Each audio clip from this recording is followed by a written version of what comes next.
Have you ever noticed that some people never really change? Not deeply. They grow older. They accumulate experiences, success, failure, relationships, loss. But something about them remains exactly the same. The same fears, the same emotional patterns, the same unconscious reactions repeating in different forms for decades. And strangely, most of them never even notice it. They assume this is simply what life is.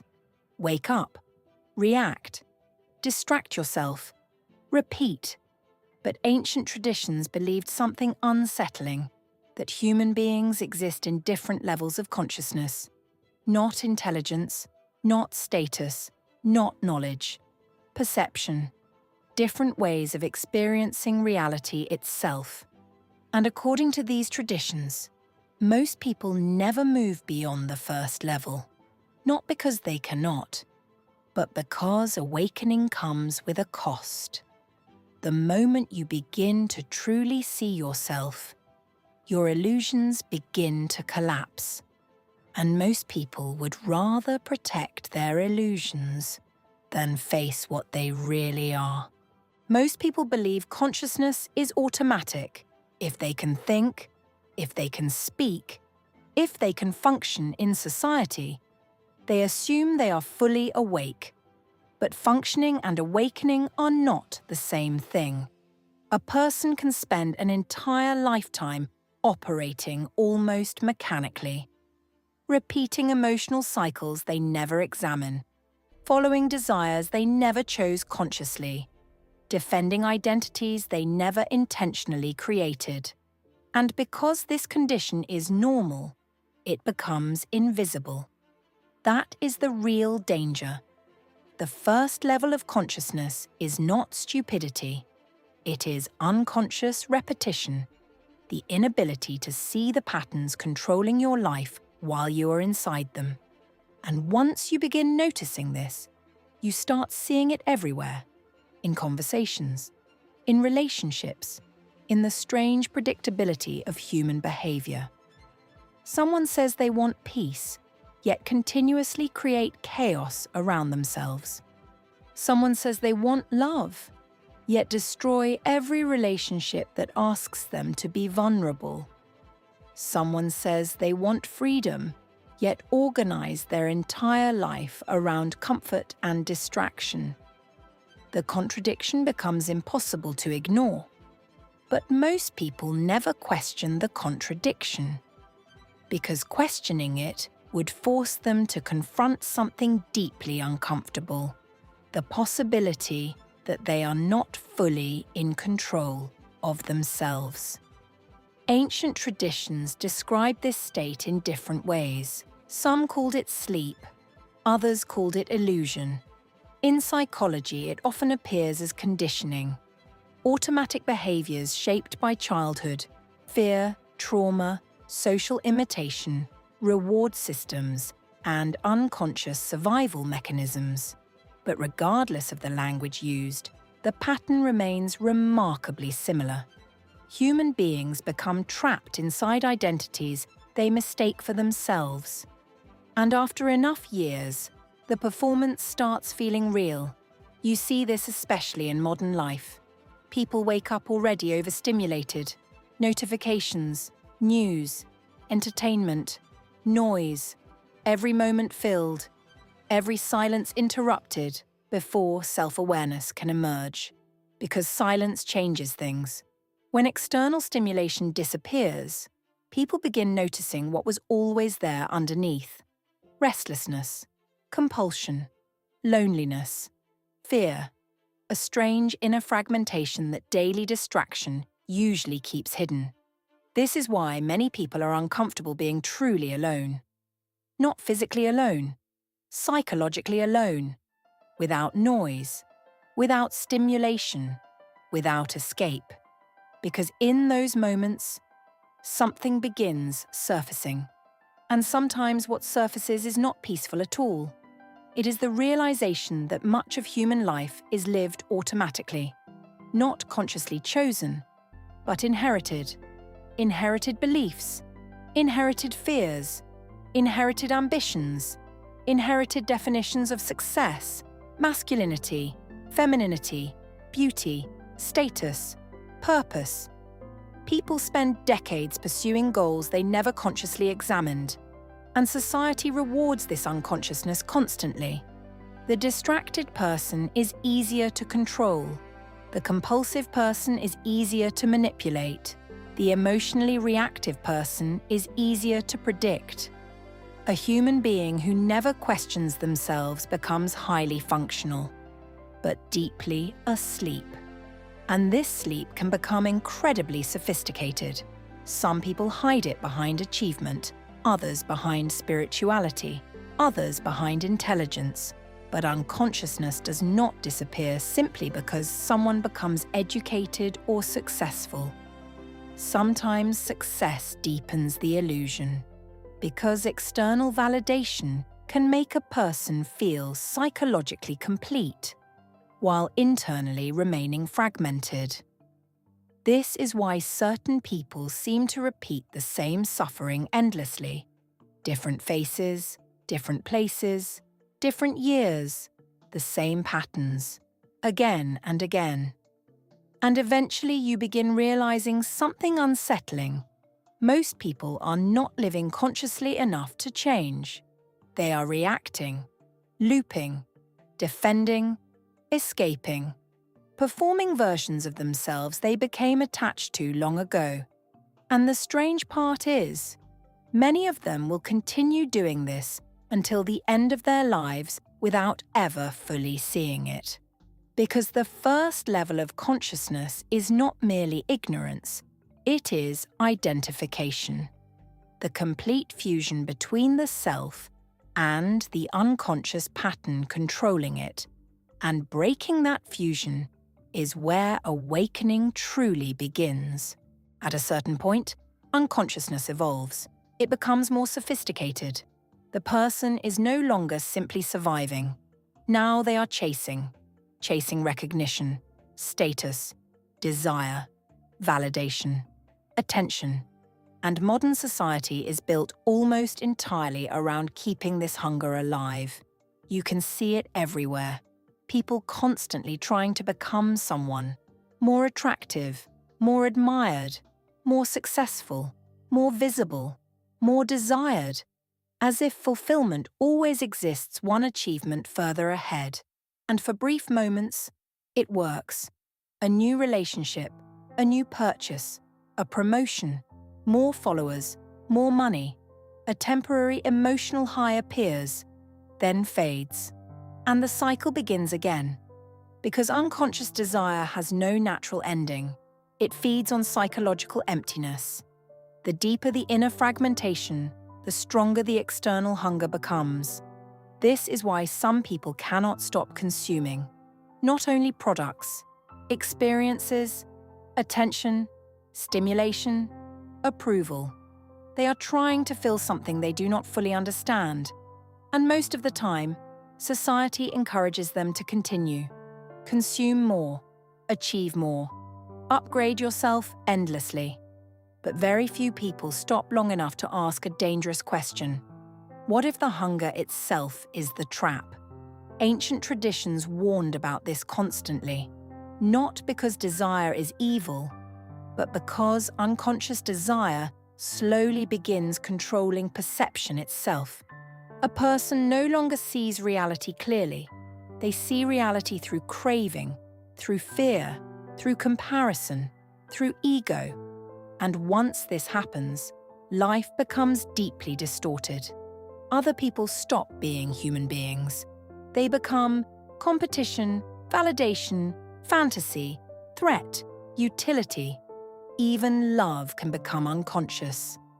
Many relationships are not built on genuine connection. They are built on emotional dependency, on projection, on the desperate hope that another person will finally repair an inner emptiness that was never understood in the first place. And because the emptiness remains unresolved, the cycle repeats. Again and again. Different faces, the same psychological hunger underneath.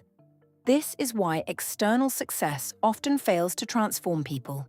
Someone can become wealthy and remain internally terrified, famous and remain emotionally fragile, powerful and remain deeply unconscious, because achievement does not automatically create awareness. Sometimes it only amplifies whatever already existed internally.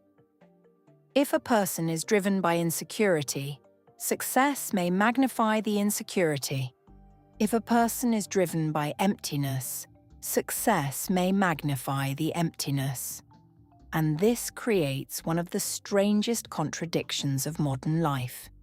People spend years chasing what they believe will free them, only to discover they are still psychologically trapped after obtaining it. At first, this realization feels confusing, then painful, because eventually a person begins noticing that almost every environment around them is organized around unconscious desire. Advertising manipulates it. Social media amplifies it. Entire industries survive by keeping human beings emotionally restless, always wanting, never arriving. And the frightening part is that many people no longer know who they are outside this cycle. Remove distraction, and anxiety appears. Remove validation, and emptiness appears. Remove stimulation, and restlessness appears. Which means the activity was never solving the problem. It was covering it. This is why genuine self-observation becomes so uncomfortable. Because for the first time, a person begins seeing the machinery underneath their own behavior. The need to impress, the fear of being ignored, the addiction to approval, the constant comparison, the invisible performance shaping almost every interaction. And once these patterns become visible, something begins changing, slowly, painfully. A person starts realizing they have spent years constructing an identity designed to be accepted by others, without ever asking whether that identity was real. This is where consciousness becomes dangerous, because awareness starts dismantling illusions that once made life feel stable. And most people instinctively resist this process, not because they are weak, but because the false self often feels safer than the unknown that exists beneath it. Still, for some people, a fracture eventually appears. A moment where the performance stops working. A moment where distraction can no longer fully suppress awareness.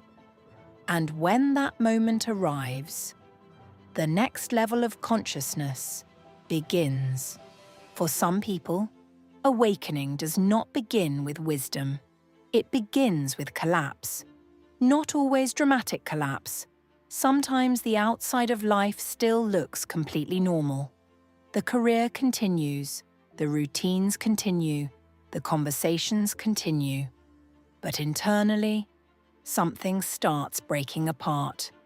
A strange emotional exhaustion appears. The distractions that once worked begin losing their effect. Achievements feel strangely empty. Conversations become repetitive. Certain social performances start feeling unbearable. And for the first time, a person begins sensing the distance between who they are and who they have been pretending to be. This moment can be terrifying, because the human personality is built like a structure, layer by layer. Identity, beliefs, roles, defense mechanisms, social masks. Most people spend years constructing a version of themselves designed to survive the world around them. The strong one, the intelligent one, the successful one, the agreeable one, the untouchable one. And after enough repetition, the mask stops feeling like a mask. It feels like reality, until life creates pressure strong enough to fracture it. Sometimes through heartbreak, sometimes through failure, sometimes through betrayal, sometimes through loss, and sometimes through something far more difficult to explain. The quiet realization that the life you built no longer feels connected to your inner reality. This is why psychological transformation often begins with disorientation. The old identity starts collapsing before the deeper self fully emerges. Ancient traditions understood this process symbolically. Again and again, their stories describe the same pattern: descent before transformation, darkness before vision, death before rebirth. Not literal death, psychological death, the death of illusion, the death of unconscious identity, the death of the false self people spent years protecting. And this is where many individuals turn back. Because once awareness begins dismantling identity, uncertainty appears. Who are you without the performance, without constant validation, without the role you learn to play for survival? Very few people stay with these questions long enough. Most rush to rebuild a new identity immediately. A new label, a new ideology, a new tribe, a new performance. Anything to escape the terrifying space between certainty and truth. But consciousness grows precisely inside that space. Inside ambiguity. Inside uncertainty. Inside the uncomfortable confrontation with what you actually are beneath social conditioning. Carl Jung once observed that people will do almost anything to avoid facing their own psyche. And modern life provides endless opportunities for avoidance. Endless entertainment, endless outrage, endless stimulation, a constant flood of distraction protecting people from themselves. Because real self-observation is painful. It forces a person to confront contradictions they spent years avoiding. The jealousy hidden beneath admiration, the fear hidden beneath ambition, the insecurity hidden beneath arrogance, the loneliness hidden beneath constant social activity. At first, this awareness can feel almost unbearable, not because consciousness weakens a person, but because illusion was holding their identity together. And when illusion cracks, the psyche enters unfamiliar territory. This is why awakening is rarely experienced as immediate peace. More often, it begins as confusion, a painful reorganization of perception, the unsettling realization that many thoughts do not truly belong to you. Many desires were inherited, many fears were conditioned, many ambitions were absorbed unconsciously from the world around you. And once this becomes visible, you begin noticing how deeply asleep entire systems really are. People competing endlessly for approval they do not even truly value. People defending identities they secretly suffer inside. People living according to scripts they never consciously chose. And suddenly the world starts looking different. Not because reality changed, because perception changed. This is the moment consciousness begins separating itself from automatic identification. The observer starts emerging, a silent part of the mind capable of noticing thoughts without immediately becoming them. And this changes everything, because the moment a human being can observe their own conditioning, they are no longer completely trapped inside it. But this new awareness comes with a cost most people never anticipate. The deeper consciousness grows, the more difficult it becomes to participate unconsciously in the illusions that once felt normal. And this is where awakening stops feeling inspiring and starts becoming lonely. Most people imagine higher consciousness as peace, clarity, freedom, transcendence. But before any of those things appear, awareness often becomes painful. Because once illusion begins collapsing, Reality no longer feels emotionally filtered in the same way. You start seeing things you previously ignored. Patterns in people. Patterns in yourself. The strange repetition of unconscious behavior everywhere around you. And at first, this can create a deep sense of alienation. Conversations that once felt meaningful begin sounding automatic. Social rituals start feeling strangely performative. Entire environments begin revolving around distraction, ego, validation, comparison, stimulation.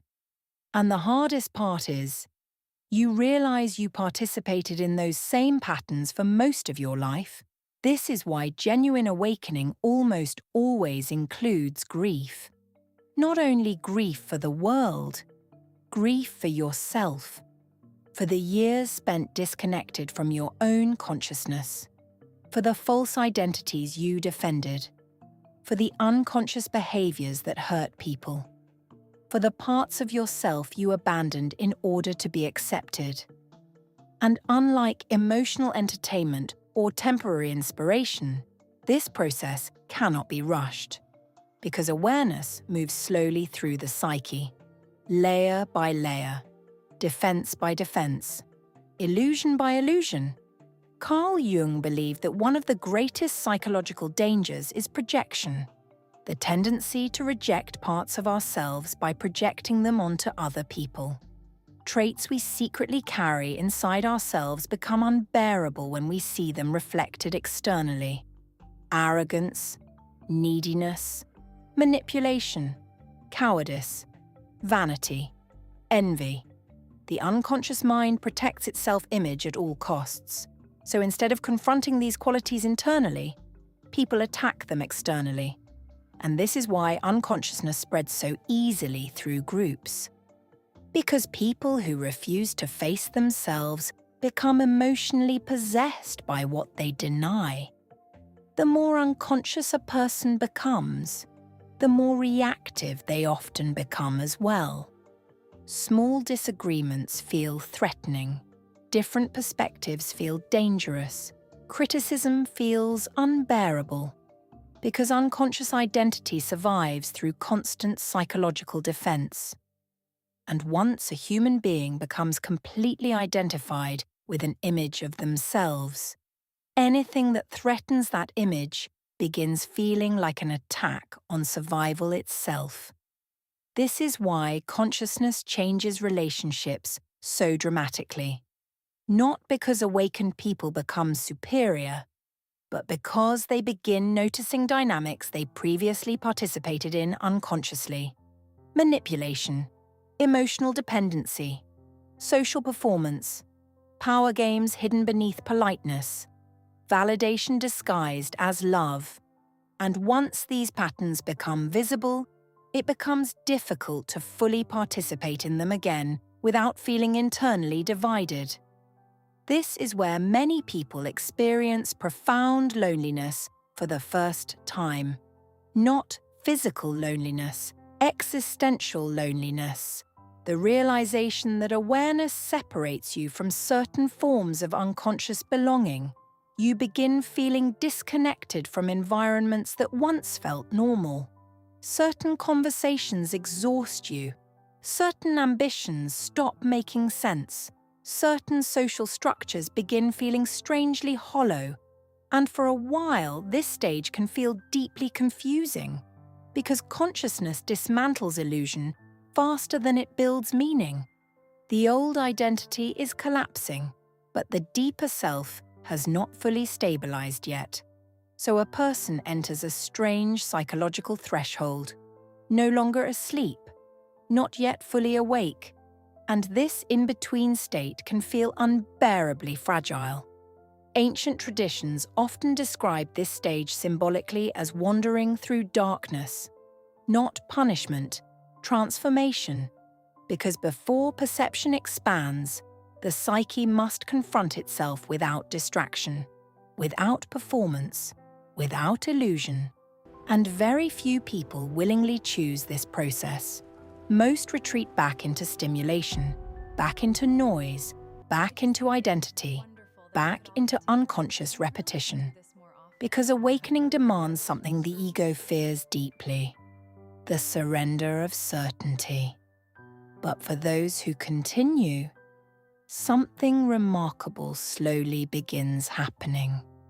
Awareness stops feeling like suffering and starts becoming vision. Long before modern psychology existed, human beings were already trying to understand the strange transformation that consciousness creates. Again and again, across completely different civilizations, the same patterns appeared. The Egyptians, the Greeks, the Buddhists, the early Christian mystics, the Hermetic traditions, the alchemists.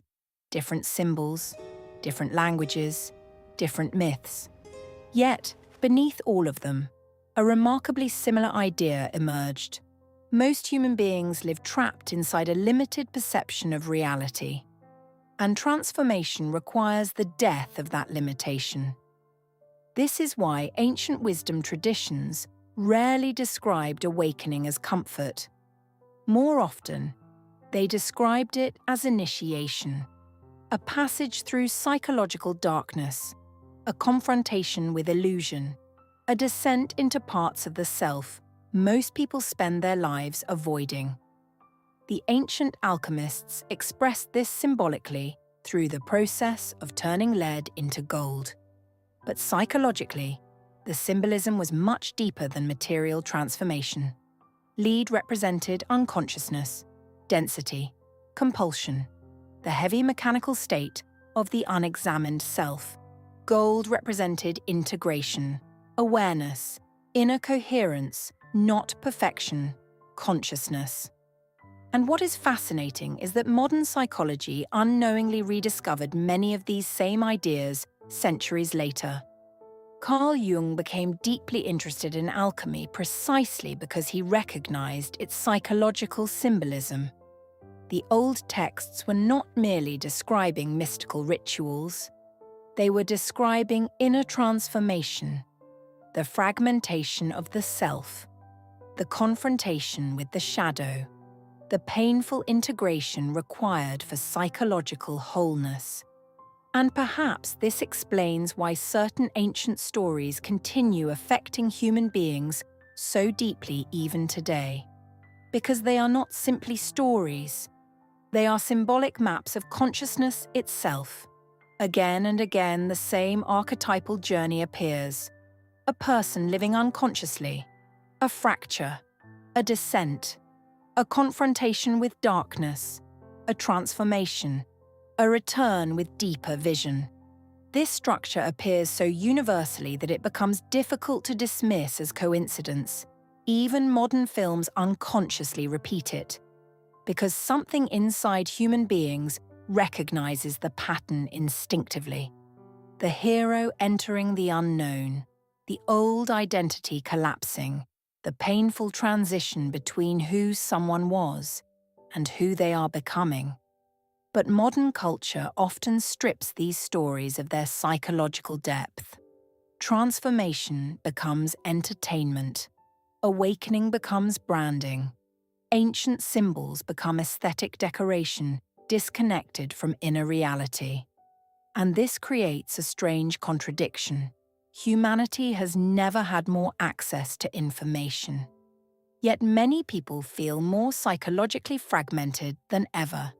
Because information alone does not transform consciousness.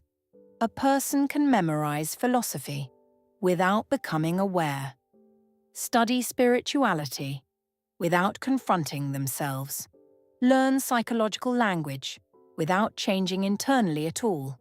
Real transformation is slower than information, more uncomfortable, more demanding, because it requires honesty. And honesty is terrifying when directed inward, especially in a world built around performance. Social media intensifies this dramatically. People no longer build identities only for family or society. Now they construct identities constantly. Curated personalities, curated beliefs, curated lifestyles, curated versions of the self designed for visibility and approval. And after enough repetition, many individuals lose contact with who they actually are beneath the performance. This is why so many people feel internally exhausted without understanding why. Maintaining a false self consumes enormous psychological energy. The unconscious mind constantly monitors: how am I perceived? Am I admired? Am I accepted? Am I desirable? Am I successful enough? And eventually, the psyche begins collapsing under the weight of continuous self-performance. Ancient traditions warned about this differently. They believed attachment to false identity creates suffering. Not because identity itself is evil, but because identification traps consciousness inside illusion. A human being becomes psychologically imprisoned by the very image they worked so hard to construct, and once trapped inside that image, they begin fearing anything that threatens it. This is why consciousness eventually demands surrender, not passive surrender, psychological surrender. The willingness to stop defending illusions that no longer feel true. The willingness to see reality without constant distortion from ego, fear, validation, or unconscious desire. And strangely, this is where many people discover something unexpected. Awareness does not separate you from life.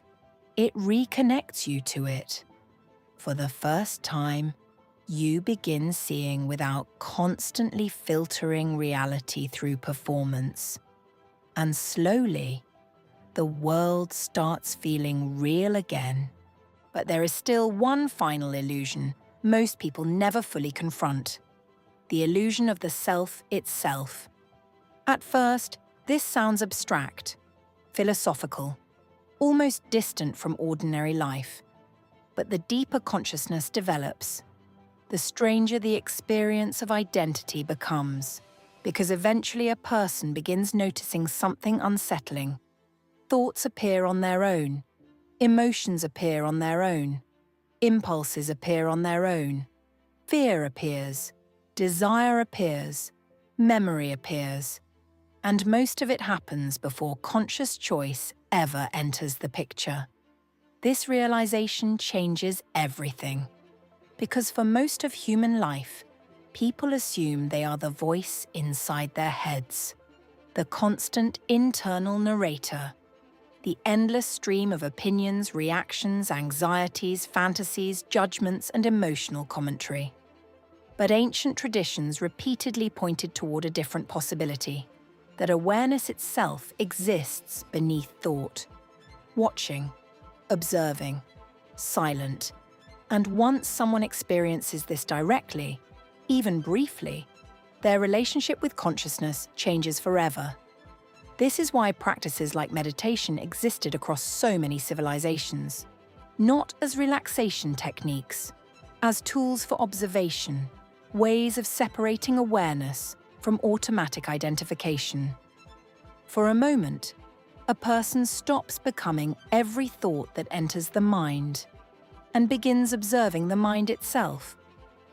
At first, this can feel deeply uncomfortable, because most people have never truly witnessed how chaotic their inner world actually is, how compulsive thought can become, how repetitive fear can become, how many emotions rise and disappear mechanically throughout a single day.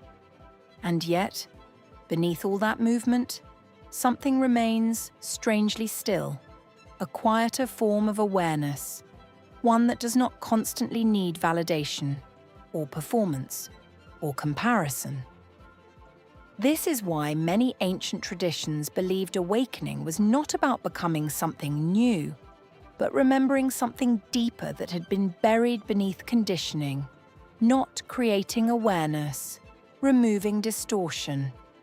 And perhaps this is why moments of profound clarity often feel strangely familiar, as if part of you already knew, as if beneath all the noise, Something had been waiting silently your entire life. But remaining conscious inside modern society is difficult because unconsciousness is constantly reinforced. Speed, stimulation, outrage, addiction, comparison. Algorithms designed to keep human attention emotionally reactive every waking hour. And over time, many people lose the ability to remain psychologically present at all. They live continuously, pulled outward, never still long enough to encounter themselves directly. This is why solitude has become so rare. Not physical solitude, inner solitude. The ability to sit quietly without immediately reaching for distraction. Because in silence, people meet themselves. And what they encounter there often determines the direction of their entire lives. Some turn away immediately, returning to noise, returning to performance, returning to unconscious repetition. Others remain, even when it becomes uncomfortable, even when it dismantles old identities, even when it changes relationships, because something inside them recognizes that unconsciousness no longer feels survivable. And perhaps this is the real difference between people who awaken and people who remain asleep. Not intelligence, not status, not spirituality. The willingness to see reality clearly, even when that reality transforms you. So the question is no longer whether levels of consciousness exist. The real question is, how much of your life has been consciously chosen? And how much has simply been inherited from a world that profits from your unconsciousness? And once you begin asking that question honestly, it becomes very difficult to fall asleep again. If you've stayed with me until this point, subscribe to the channel and stay close to these conversations.